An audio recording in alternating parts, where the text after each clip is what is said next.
My first data analysis project on the job was a failure. Kind of. A few years ago, when I first started working as a data analyst, I spent days on my first real-world data analysis project. I pulled the data, analyzed it from different angles, analyzed it by different customer segments, synthesized the results, and proudly presented the results to the stakeholders. And the response was unexpected. They said, "This is a beautiful analysis, but we can't do anything with the results." What? Turns out the way that I had structured the analysis led to recommendations that weren't really actionable to the stakeholders. So they really couldn't do anything with the analysis. Eventually, I reran that analysis so that it led to actionable recommendations for the stakeholders, but I learned an important lesson. Before you start analyzing any data, you need to know what your analysis is trying to accomplish. This will help you make sure that your analysis is asking and answering the right questions.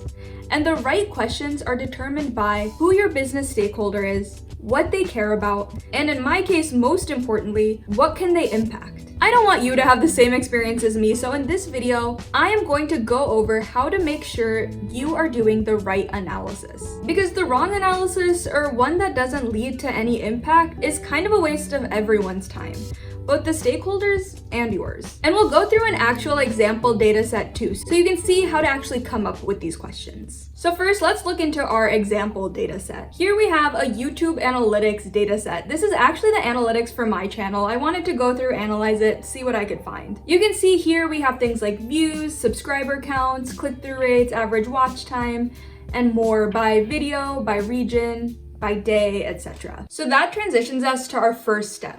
Step 1, understand the stakeholder. The stakeholder is who is going to use this analysis. For our example YouTube dataset, there are a couple of stakeholders we could have. For example, the first stakeholder would be the actual content creator. In this case, that would be me as the owner and content creator of this channel. This is the person who makes the videos for the channel. They come up with the video topics, they film and edit the videos, package them, and post them out to YouTube. They care about channel growth.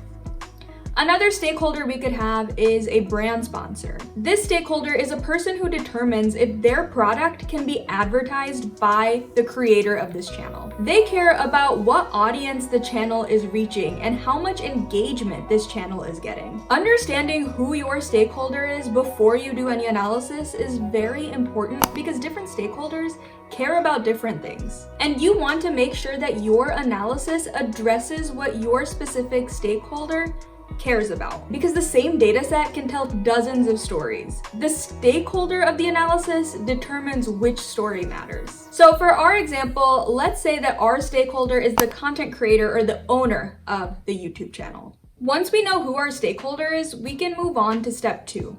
Step 2 is understanding the goals of the analysis for the stakeholder. Sometimes the goal is to use the results of the analysis to make a decision. Other times, the goal is to just understand what's happening or to monitor performance. In my case, with my stakeholders, their goal was to use the results of the analysis to understand what was currently happening and decide if they needed to change their processes. Going back to our example dataset and our example content creator stakeholder, we can understand what their goals are by asking the question, what are they trying to achieve? The answer to this question will help us understand what the stakeholder cares about and how they want to use the results of our analysis. So let's say our stakeholder is trying to achieve channel growth.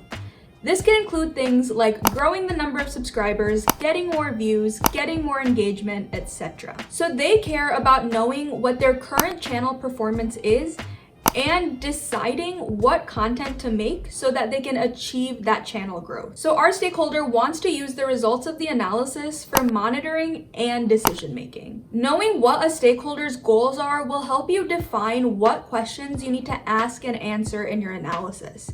It will also give you a better idea of what kinds of recommendations are actually actionable to the stakeholder. For example, in our analysis, if we find that most of the channel views are coming from search, and we use that insight to then recommend that the content creator should try to get on the home page more, that might not be a super actionable insight to the content creator because they can't directly control how YouTube distributes their content. So knowing the content creator's goal would help us understand that all our recommendations should be something that the stakeholder can actually change and impact. Now, finally, a tip here: if you don't know what your stakeholder's goals are, it's okay to ask them. It's sometimes helpful to ask what they think they will see in the data or what they're hoping to learn from the data. Step 3, translate the goals into questions. Now that we understand our goals, let's define some questions that we can answer that will help the content creator understand how to achieve their goal of channel growth. So generally, the channels that grow are the ones that continually get subscribers and get good engagement and views on their videos. So let's frame our questions around that. We can start with some broad questions. What is the current state of the channel? What content drives growth?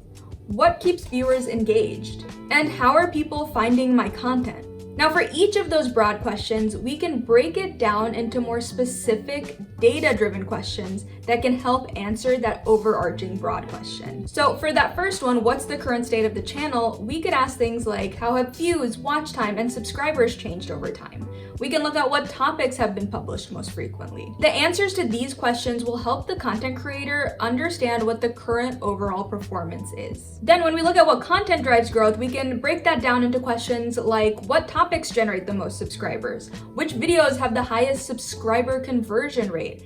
Which topics and videos generate the most watch time or the most engagement? For what keeps viewers engaged, we can look at which videos have the highest average view duration, which have the highest engagement rates. We can see if there's patterns among highly engaging videos.